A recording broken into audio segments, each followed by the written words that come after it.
So hello, everybody. You're all very welcome to today's Lunch and Learn series, which is being organised by the EU-CONEXUS Career Network. My name is Rebecca. I am the Senior Project Officer for the Career Network. I usually begin with a very brief overview of what the Career Network is all about, for those of you not familiar. So we focus on four main areas. We help in the development of job and internship career services for students. We do this through our online careers platform, Job Teaser. We're also involved in the implementation of job readiness training by organising online events for students. Indeed, actually, our next event will be taking place tomorrow, also on the series, a topic of artificial intelligence, how students can use it responsibly to support their career journey. We also support the professional development of our staff. We do this through knowledge sharing as we exchange ideas and best practice, hence our event today. And the aim is to provide the best supports possible to EU-CONEXUS staff to pass on to students. You can actually access the recordings from all our past Lunch and Learn series on our website. I'll put the link in the chat shortly. And finally, the Career Network is leading the planning and development of an EU-CONEXUS alumni network, and we'll be launching this very soon. So I'll share those details in the chat shortly, but bringing back things to why we're here today.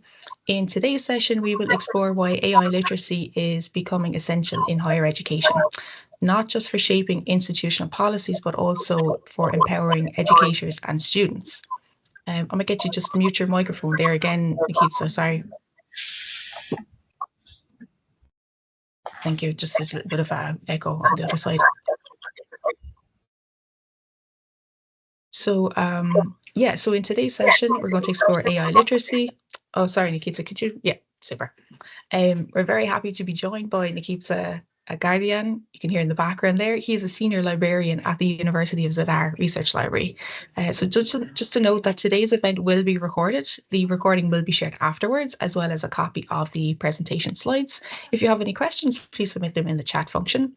We are trying to gather some feedback about our Lunch and Learn series. So towards the end of the presentation, we will ask you to share one tip or insight or key takeaway message that you got from today's event. So I'll remind everybody about that a little later. So Nikita, thank you so much for joining us today, and I now hand over to you.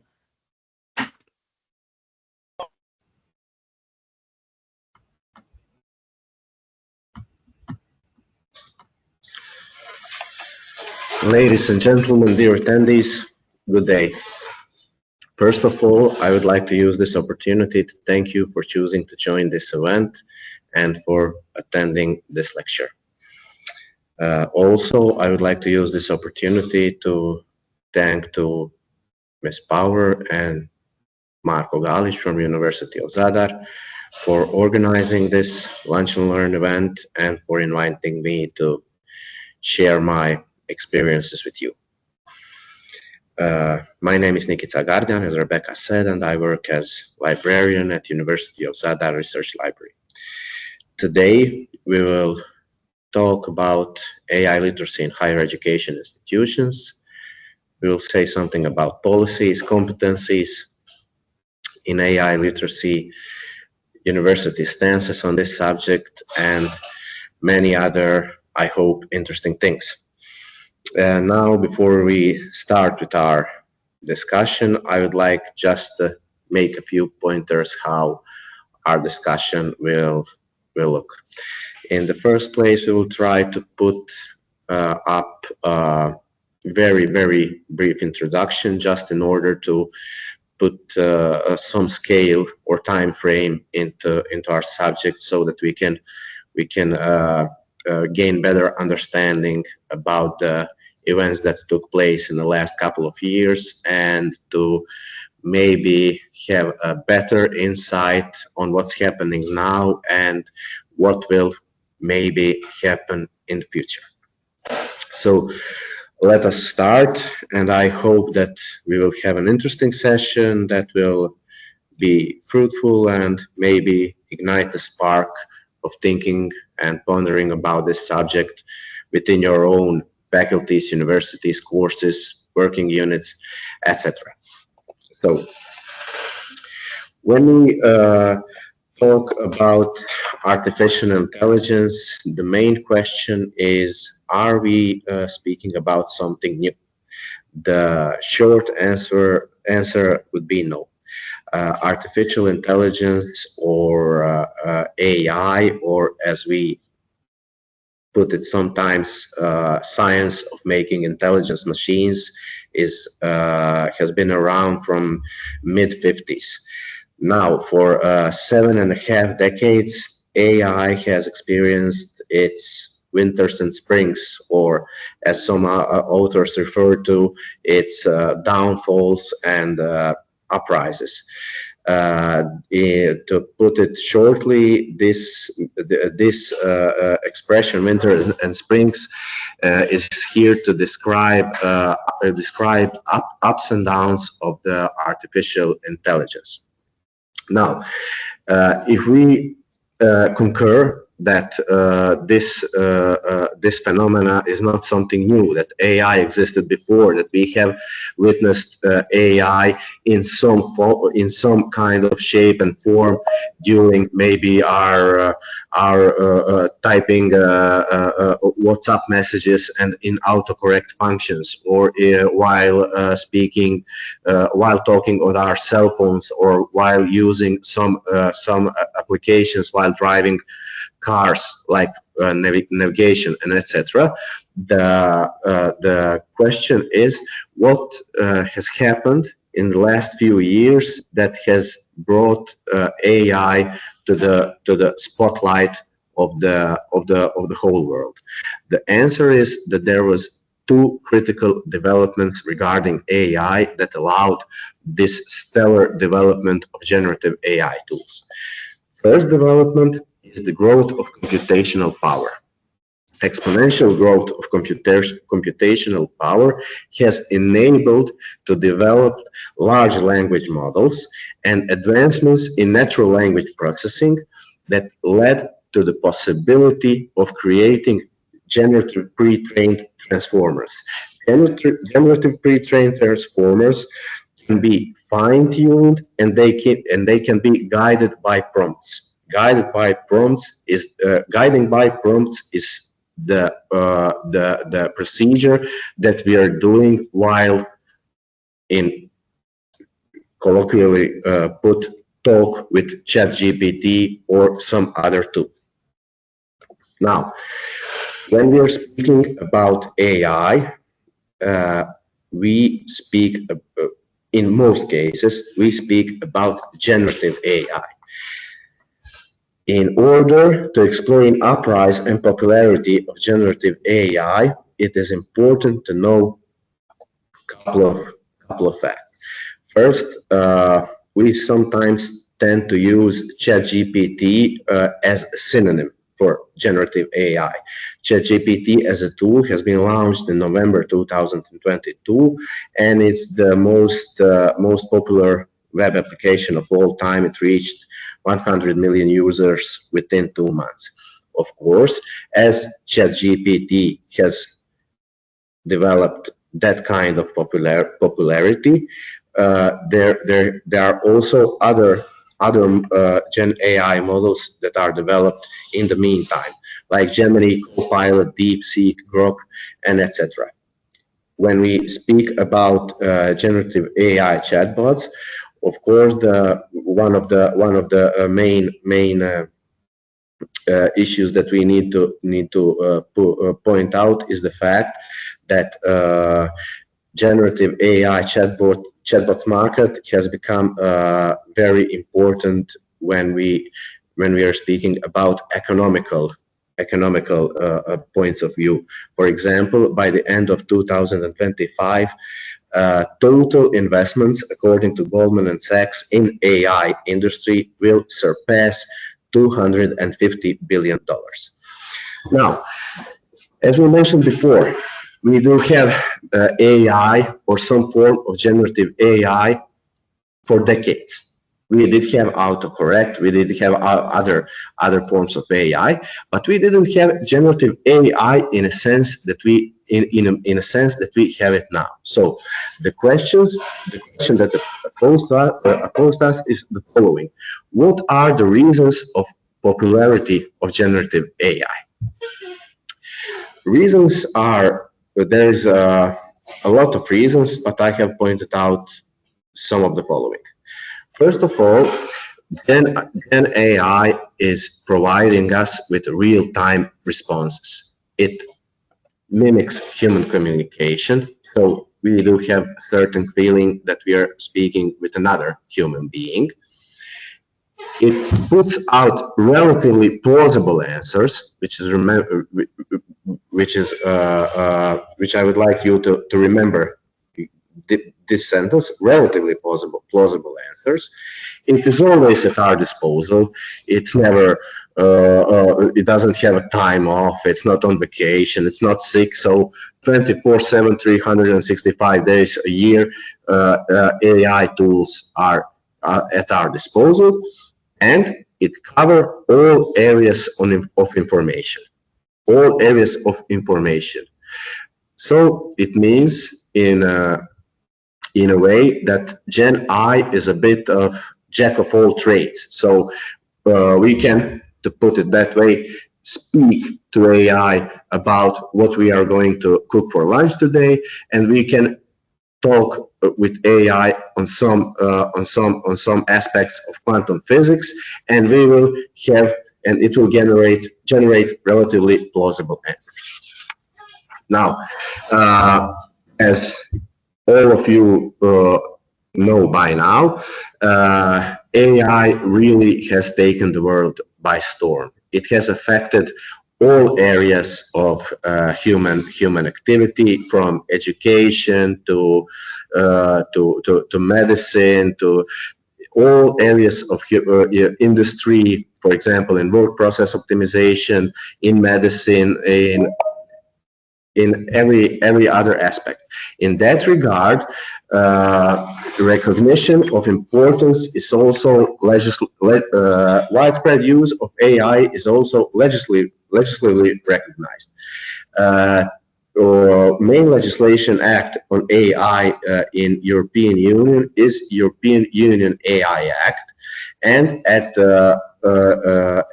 United Nations also have tried to legislate, or not to put it that way, legislate, but to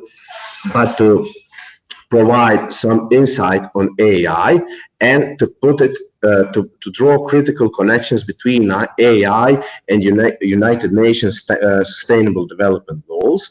And in that order, UN has acknowledged that AI is in direct connection with achieving SDG 4, which is ensuring inclusive and equitable quality education and promote lifelong learning.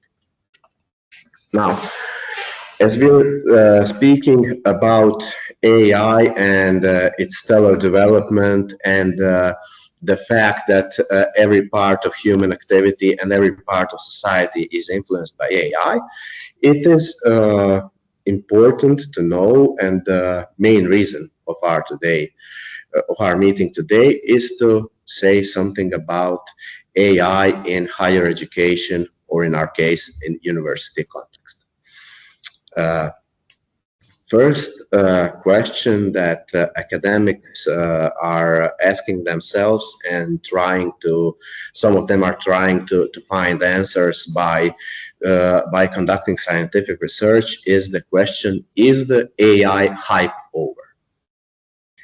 The question about the AI hype, it's maybe not the question that we need to ask ourselves in academia. Why? The reason is simple. Even though different institutions have taken different stances on AI, as we will see in the following parts of our lecture and in the talk later, the important thing to point out is following. AI, or generative AI tools, in the state of the development that they are achieved by now, already have transformative power that will affect universities already. So even though maybe hype is not over, even though we have still not reached that plateau of usability that will be realistic, AI tools at this moment have the transformative power that we need to acknowledge. Now, it can, in that regard, AI can affect university operation improvement and can be utilized in university operation improvement, and it can be used in teaching and learning enhancement. Now, there is a saying that the last educational tool that was adopted on a large scale and managed to hold up for decades was chalk and blackboard. But the matter of fact is that AI is widespreadly used in academia, especially by our students, and in that regard, there is a need for university response. As we were listening to our distinguished lecturer few sessions ago, Professor Marina Nekic, she was speaking about Gen Zs.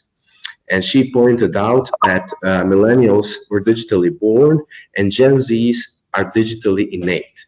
In that regard, while educating a generation that is digitally innate, we as university employees, no matter do we work in administration or in teaching and science, need to make up an effort to utilize AI, to understand AI, and try to make the best out of it for our institution. There is literally a myriad of issues about AI in higher education institutions today, and while reading some literature in preparing this lecture, I have decided to speak a little bit more about AI policies. Why AI policies when there is many other maybe more interesting things to discuss, maybe something that is more interesting for the students, or that can be more interactive, or that can be talked about, or something like that. AI policies are fundamental in making AI useful at university level. Bringing and crafting AI policies is not about putting genie back in the bottle. It's not about putting genie back in the bottle. It's about the safe railing the use of AI. If we regulate the use of AI, by regulating it, we will make implementation possible and exploitation as much as it's in our power to exploit these tools in ethical way. Also, we need to nurture proactive institutional approach. There is no need for turning the blind eye on AI tools, and in that regard, bringing AI policies at university level, but also on a faculty level, on a course level, in or in organizational unit when it comes to administration, it is of utmost importance. Now, when we are speaking about AI policies, there are four fundamental approaches that are used in academic community when it comes to crafting policies on AI. First approach is to prohibit all use of AI tools. Some institutions are prone to this approach. Second approach is to allow use only with prior permission, meaning that use of generative AI tools is permitted, but only if it is mentioned by in the course syllabi or by the instructor. Also, allow use only with explicit acknowledgement. So the use of AI tools is allowed, but as they are adequately quoted, and freely allow use without any need for acknowledgement, which is completely opposite in again with a prohibit of all use. Now, these two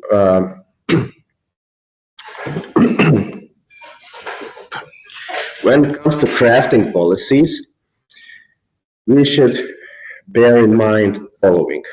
First of all, it is advisable to put out some principles, not rules.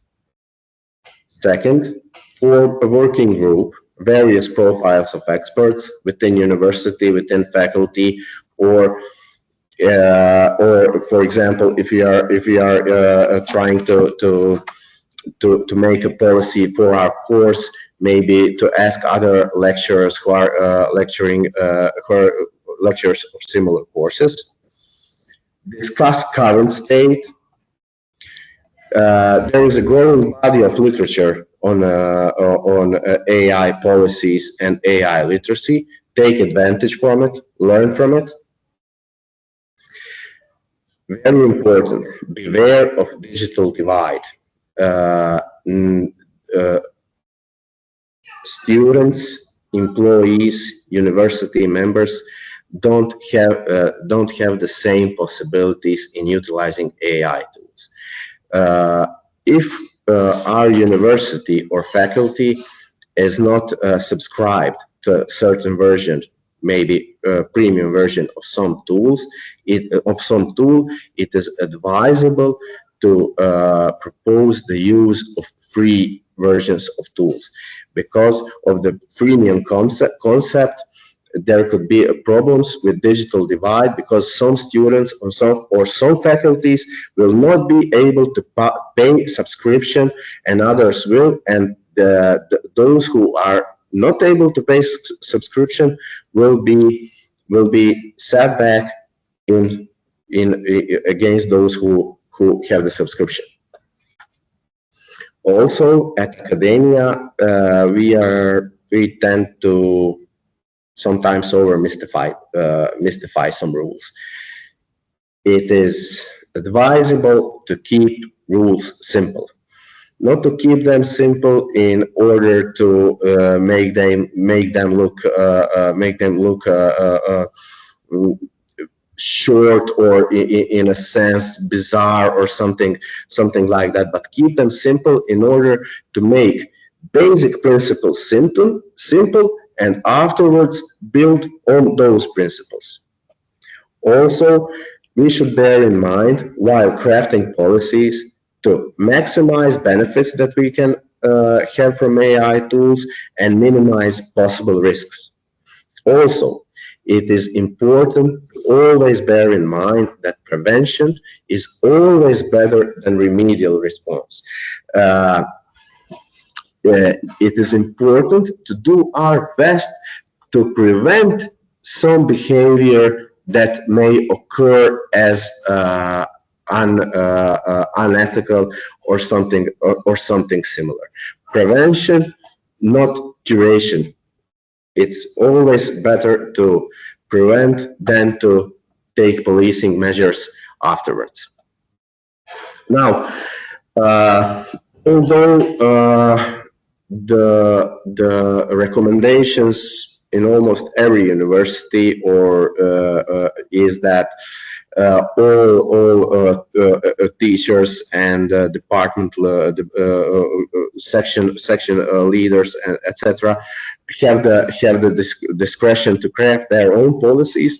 There are some tips and tricks that can be useful while creating policies.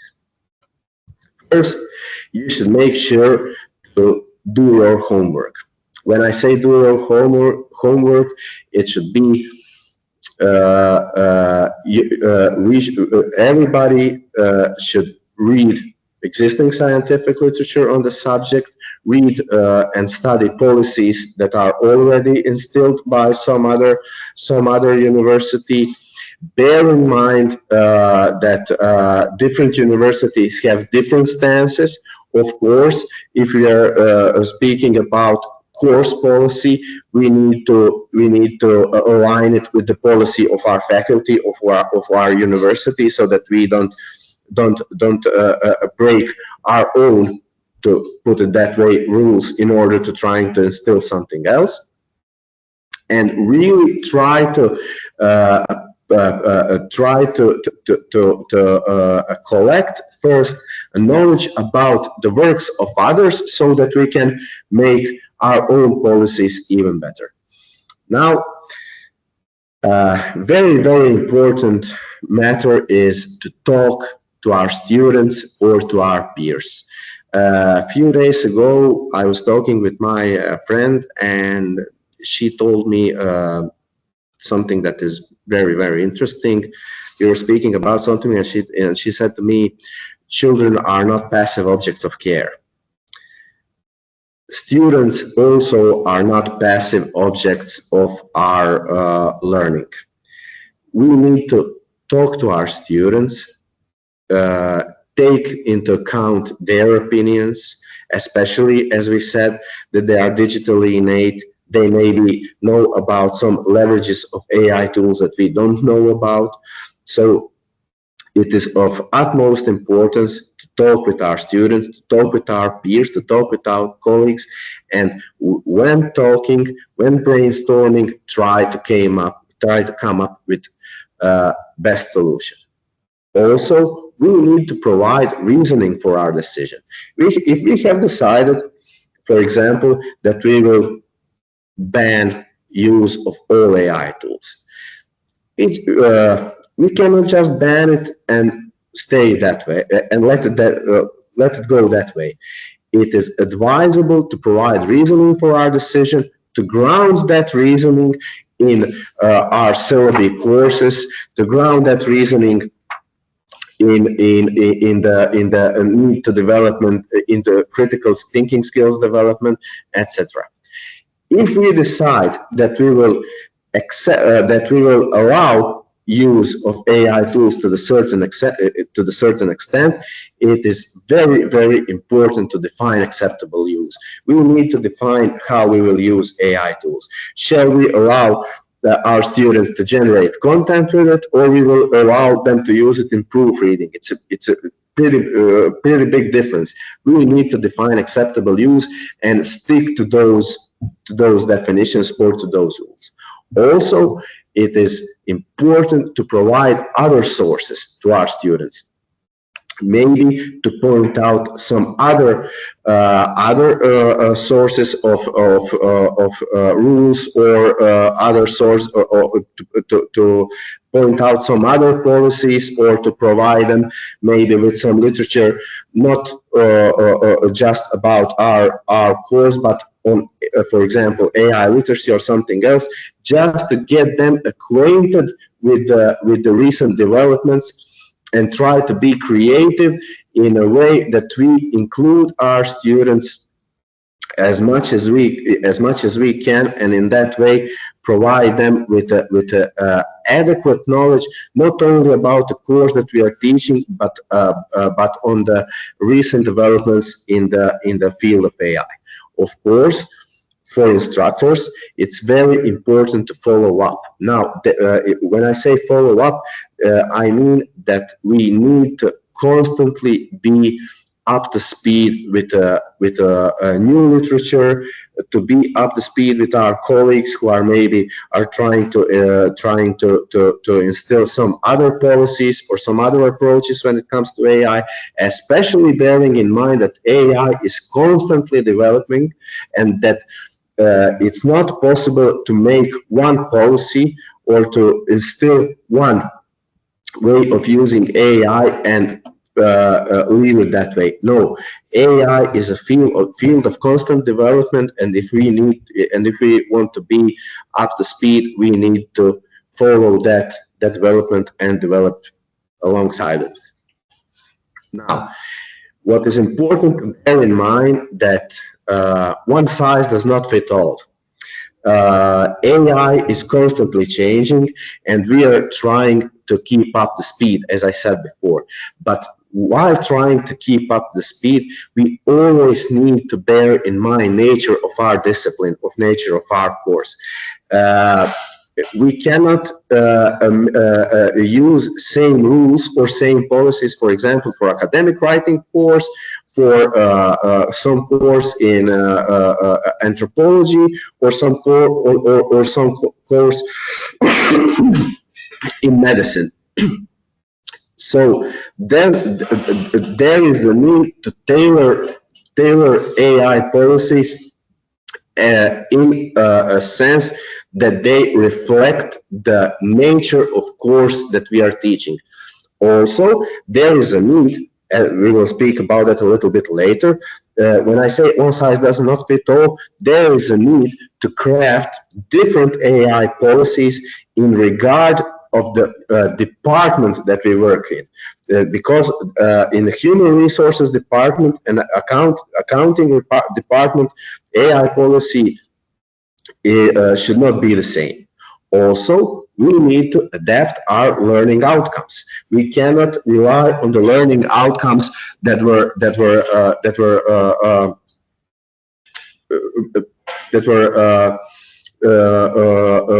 written maybe 10 or 12 years ago. Now, when we do have a tool that is disruptive and that we need to acknowledge the fact that it does change learning outcomes and the ways that students learn.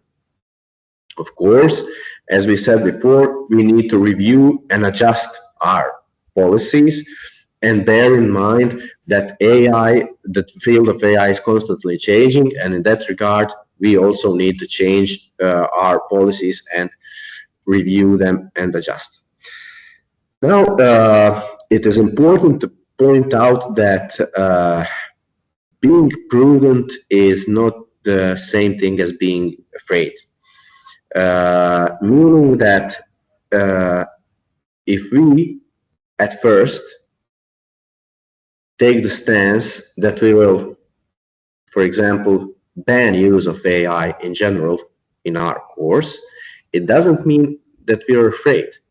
It means that we will see the development of situation and act accordingly after we see some developments. In that regard, it doesn't mean that we are afraid. It just means that we have took our time to make a decision later and review and adjust. What we should try to avoid while crafting AI policies is policing methods, proclaimed use of detection softwares. Detection softwares for AI have proved to provide or to output a large number of false positive answers, and they are not reliable. We should try to avoid mistrust. We should approach to our students and to our peers in a good faith, not to have a priori opinion that there will be cheating or misuse. We should avoid our own lack of knowledge, and we should avoid of being left behind, which we can draw with these when we have made sure to provide other sources and be creative and to follow up. If we follow up, by that we are making sure that we are not falling behind. Now, I have pointed out two examples of crafting AI policies. I deliberately didn't say best policies because we still don't know which policies are the best, but these policies from University of Delaware, for example, or from Duke University, are interesting, and they can be very informative to anybody who will try to craft its own policy, no matter it's regardless if it's university policy or just course policy or something else. For example, at University of Delaware, their policy is well structured, it's brief and it's formative, and which is very important, it offers examples of course policies syllabus language, and assignments. So at University of Delaware, they have pointed out examples of syllabus language and assignments that are assigned to students in regard to the recent developments of AI. I will just stop for a second because now I'm looking at these links and these universities policies that I'm mentioning. There is no need for you to Google them because I have took the liberty of complying a small booklet, and I will send it to you by the end of the next week. I will ask Rebecca to disseminate it to all the participants of the workshop. Now at the Duke University, as we said before, there is no overarching policy, but AI is included into Duke community standards. And at Duke University website, there are a number of links that are linked to the scientific articles of on the subject of AI policies, use of AI tools, and etc. At St. John's University, we have pointed out this example because St. John University has proclaimed different policies for different university departments. As we said before, main principles of use of AI or AI policies remain, but tasks differ. One policy or different policies are meant to serve university administration, and other policy is policy for teaching and learning. And for example, in university administration policy, St. John University has put emphasis on data privacy, on privacy of accounting numbers, privacy of human resources data, and etc. And teaching and learning policies are something differ. It is important to know or to point out that, for example, this policy at St. John University administration is very similar in a way to the policy that is not to the policy, but to the tone of the EU AI Act, because it points out the risks of feeding sensitive personal and other data to AI tools. Now, as we were speaking about examples of AI policies, there is an example of added value to the policy website at the University of Newcastle. At Newcastle University, which is part of the Russell Group, a group of 24 UK universities, which also has proclaimed 5 main principles of AI and kept it simple. But Newcastle University has put to work those words that I said, keep it simple, but then build on it. Newcastle University is the prime example of building interesting contents on their website that are at the same time informative, interactive, user-friendly, and interesting for students. And as you can see in the bottom of our screen, at University of Newcastle, Newcastle University offers live chat with university staff regarding AI policies. And when you try to chat, you can see that Emily, in this case, really does respond. So it is something which is very interesting, and according to Emily, they have a fair amount of questions regarding AI. Some students even think that they are speaking with the chatbot while they're speaking with her. so it is very, very interesting.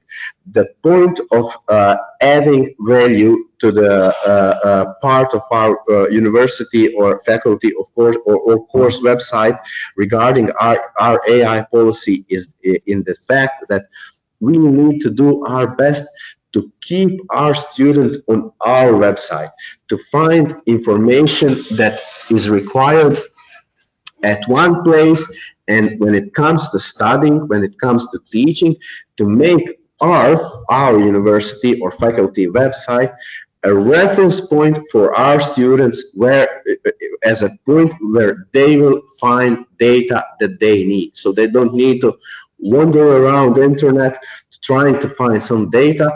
They need to know, and we need to promote our policy website as a focal points of AI at our university. Now, some of you have certainly noticed that when we were speaking about AI policies, we have omitted the most important thing, and we did it deliberately. The most important thing that AI policies at universities, faculties, courses, and any other level need to proclaim is AI literacy. AI literacy is the backbone of adequate use of AI tools. Now, I will not bother you with the definitions, but AI literacy in a nutshell is a possibility of individual to interact, evaluate, and use AI tools at home, in workplace, and any other place. And the question why do we need AI literacy is simple to answer. In order to adequately engage with AI tools, we need to know how to use them. We cannot utilize AI tools to their full extent if we don't know their main drawbacks, the upsides, if we don't know the not in complete, not in total, but in what the technology behind it, and and be able to evaluate quality of the AI tools output. Who needs to acquire AI literacy? AI literacy is required skill for every university employee, or to put it even more broadly, AI literacy is required for every individual who is trying to equally take part in the society. As Bowden said in his article about information literacy, the literacies are literacy has become AI literacy has become functional literacy, because literacy, as we know, evolves with time. Some 100 years ago, being literate was meant to know how to read and cipher. Today, being literate means know how to use AI tools, among other tools, evaluate their output, and utilize them in our everyday life. Now, how do we teach AI literacy? This is the question that brings up a lot of discussion in scientific community, but the main means of delivering AI literacy courses are in standalone courses of AI literacy, or AI literacy which is embedded in course of, for example, academic writing or information literacy. These courses can be compulsory, or they can be elective, and these courses can be organized by university departments or faculties. These courses also can be and should be organized by university libraries and the centers for lifelong learning at universities. Here we can see also some pointers in tailoring AI courses. First of all, we need to get to know our audience. We will not provide same course, for example, for our first year students or for our doctoral students. We will not offer same course for our colleagues employed in human resources department and for our colleagues employed at university, for example, if we have School of Medicine. Also, as I said before, we need to provide our to tailor our courses in a way that we promote explainable and human-centered AI. In order to utilize AI to its full extent, it is important to overcome what is called black box technology. We need to get acquainted with the technology that stands behind AI. Now, even though large neural networks are extremely opaque and complex, and even those who develop AI sometimes don't know what happens in large neural networks. It is important to know that AI is still just a tool, and that works on certain laws. Try to memorize this because this pointer will be important later in the presentation. We need to point out importance of prompts or queries that we put into AI tools. Garbage in, garbage out concept in a most simple way, meaning that response or output of AI depends on the quality of our input. There is a very interesting scientific article from Azaria, Reches, and Azulay, authors from University of Jerusalem. They wrote an article entitled ChatGPT is an exceptional tool for experts. The more that we are acquainted with the subject that we are trying to make, that we are asking AI or Gen AI about, the better responses will be. Also, when tailoring courses, there is a need to explore current research and available syllabi.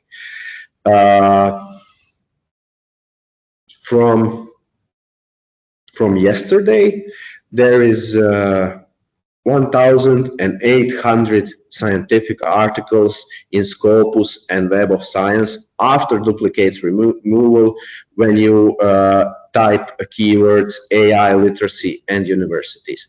Take advantage of it. There is enough scientific articles even now, and there is a growing body of literature every day, and there is syllabi that you can consult while tailoring your course. Also, try to point out drawbacks and upsides equally.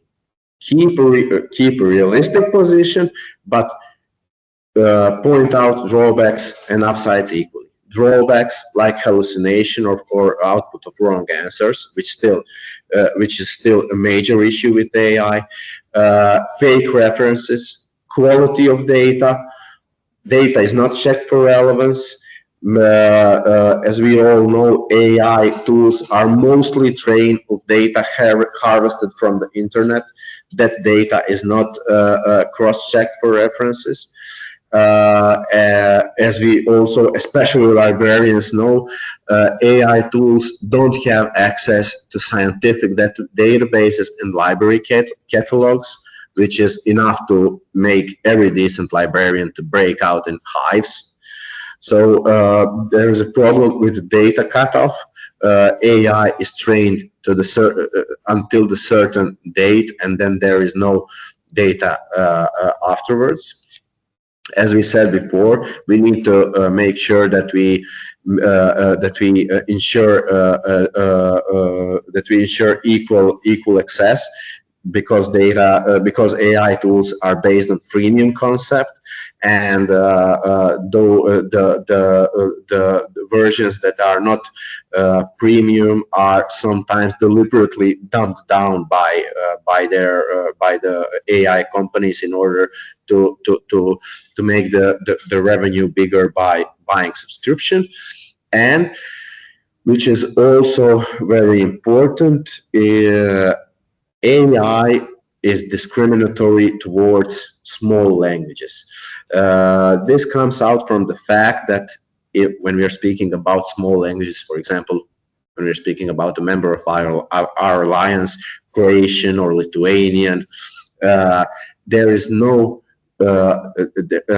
sets of data, and in Croatian and Lithuanian are much more smaller than sets of data, for example, in English and Spanish, and in that, and the consequence is that AI is discriminatory towards our languages. Now, of course, there are upsides that we also need to point out. AI can enhance learning. AI tools can help to those students or colleagues who are visually or hearing impaired, can summarize large portions of text, can decrease workload, and maybe we can delegate some repetitive tasks, can be used in data analysis, and can be used as a writing assistance when it comes to spelling, check spelling and grammar, and it is sometimes very useful to the students who are learning courses in English and are not native speakers. Of course, we also need to try to avoid over-reliance, unreal expectation, anthropomorphism. AI is a tool and should be treated that way. AI is not our friend or something else. We need to take measures to prevent unequal access, as we said in when we speak earlier about freemium concept, and we need to try to avoid a priori negative approach to AI. Now, the most important question of our presentation, and the most important question that has arisen since the advent of AI, and that's the question of who does the thinking. While we were listening to the lecture of Professor Marina Nekic, she used a couple of really interesting quotes. And in that regard, now we can use the quote by T.S. Eliot, who has asked himself and all others, where is the knowledge in all this information? AI does not possess thinking skills. Or as some authors point out, AI is brain without a mind. AI does not produce knowledge. As you may mention before, we did set one short definition of AI literacy, but we didn't offer a definition of artificial intelligence or definition of generative AI. Maybe the most interesting definition of generative AI, which is not so much scientific, but it explains a lot, is that offered by Professor Christopher Deed from Stanford University. He has compared generative AI with the moon. Moon shines during the night, but it doesn't produce the light. Moon reflects the light from the sun. So is the AI. AI does not produce knowledge. AI reflects human knowledge harvested from data. AI does not possess higher order thinking skills and in the foreseeable future will not possess those kind of skills. Also, which is of utmost importance, AI cannot be held accountable for the output that we use.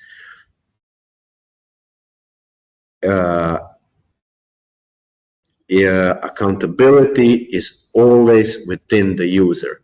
Bear that in mind while using AI, and bear that in mind while tailoring courses and crafting AI policies. In this regard, development of critical thinking skills among students, among university staff, and every other participants participating in a society and engaging with AI is of utmost importance. In the environment in which means to commit academic fraud are one click away, it is our responsibility to teach and to proclaim development of critical thinking skills, ethical, highest ethical principles and teaching principles in order to utilize AI tools and to make them useful to our community, and not to make us over-relied and use them in a manner that is not academic or unfair. Now, when we are speaking about AI and when we are reading articles about AI, we can see that there is, as we said before, hype on AI. And AI is definitely here to stay, but universities and higher education institutions are also here to stay. While preparing for this presentation and browsing our Alliance website, I have seen the motto of University of Rostock. It says, "Innovatio et traditio." So we can use AI, but our tradition remains the same. Also, it is our task to make our students informed, to make our colleagues informed. By informing our colleagues and us, and being informed by ourselves, we will cross the path from being intimidated to being informed. There is a lot of audience today, and I hope that there are some of our colleagues from departments of physical education, and they most certainly know, they know it better than me, that the thing that divides average, for example, a football player from exceptional football player is ability to read and react, ability to adapt to the situation and react adequately. We also need to read and react at universities, at the university departments, and as individuals. Read and react in a way that we stay ahead of the game, that we are trying to always be one step forward to see what is happening with the AI in regard to higher education institutions, to track our students' behavior, and to see how we can maximize benefits from AI and try to minimize its perils. We should promote core values of university in order to point out the fact that AI here is to enhance, not to replace. AI here is not to replace us. AI is here to enhance learning. Now, as we said before, AI is here to stay, but universities are not going anywhere. And although AI is really taking the world by storm, we are still the ones in the driver's seat. So let us work together to enhance learning, to make the best out of AI for our students, our universities, and the community that we work and live in. Thank you. Fantastic presentation. So many fantastic points. I might just get you to mute your microphone. Yeah, thanks, Nikita. Yeah, so I mean, I don't know whether to be inspired or terrified, but I think your point at the end was very good. Intimidated but also informed then as well. So yeah, I mean, my thanks to our speaker, and if people need to leave, that's, thanks very much for joining. We might stay on just because it's such an interesting topic for a couple of questions. Just notice in the chat there's a very interesting one is at the end of the day, who do you think takes advantage of AI? Is it the user or the algorithm? What do you think, Nikita?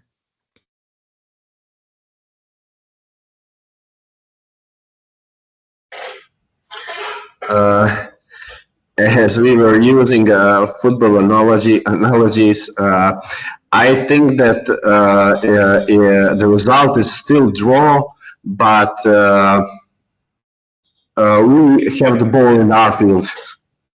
So now to put it this way, it depends. It depends on the situation, and it depends on the quality of how we will engage with the algorithm. And in that regard, it is of utmost importance at our universities, faculties, courses, and everything to improve knowledge on AI and to instill our policies and really do our best to try to be the ones who will take advantage and who will be the ones who will lead the changes and not to be ones who are need to get changed. Yeah, definitely. So, and you touched on a point there with the AI literacy, and it's been reflected in some of the comments there that it really is key to engaging with and using Gen Z. I mean, you make the point of the digital literacy of this generation, so that's not something that should be overlooked. So I guess maybe my question is, you mentioned working groups for policy development. They should really be stakeholders that should be included, do you think, in the policy development?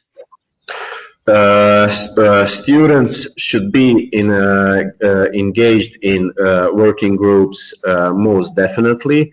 Working groups should be, or it is advisable to form a working group which will combine, for example,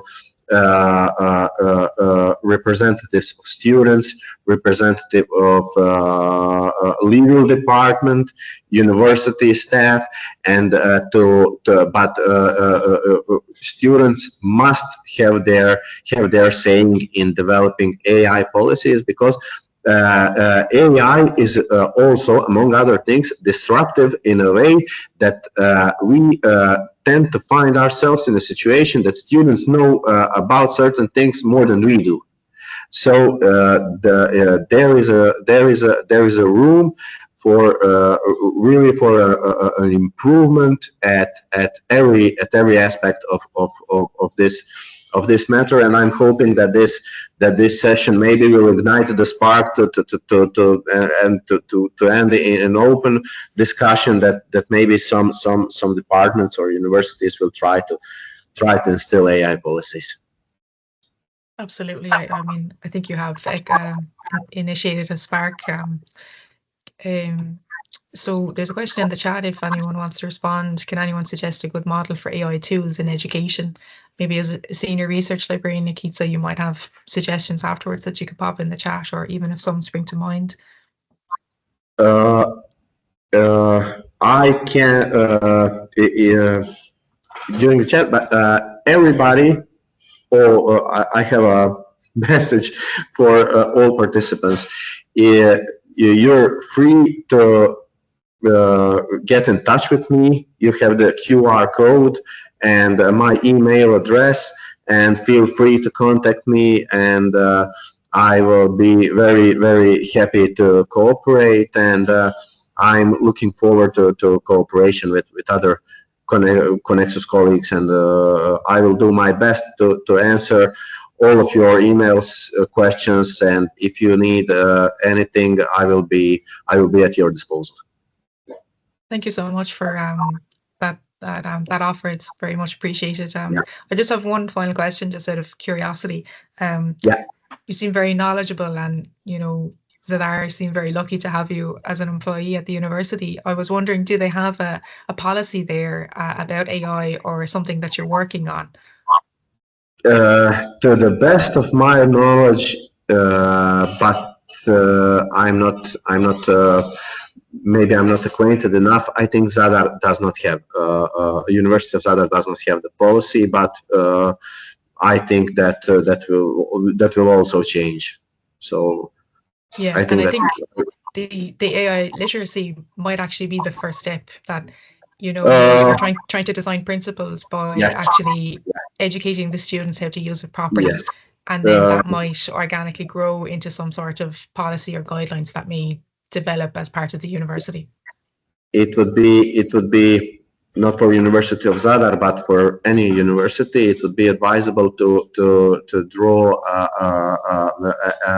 action plan that will combine development of AI courses for employees and for students, alongside with AI, with the development of AI policies for teaching and learning, and for university operation improvement, because there is a really AI offers us really large space for improving certain procedures, for digitizing procedures, improving operations, decreasing workload. So we do have a lot of possibilities, but we need to take advantage of them. Absolutely. And I mean, you made a very good point, which I didn't think of, which was tailoring those policies to specific departments or organizations that you mentioned there as well. Yeah, fantastic. I have 20 more questions, but I'm conscious of time. So just wanted to thank you so much again for a very thought-provoking, very interesting presentation. And the audience thoroughly enjoyed it too. And my thanks to the audience for your attendance as well. So we'll share Nikita's slides afterwards, and we'll highly anticipate the booklet that you mentioned as well. So we look forward to receiving a copy of that, and thanks so much for being open to sharing that. So yeah, that concludes today's Lunch and Learn series. We have one more next month, and that would be it for the academic term. So my thanks again, Nikita, and thanks everybody for attending. Thank you very much. Enjoy the rest of your day. Take care. Thanks, everybody.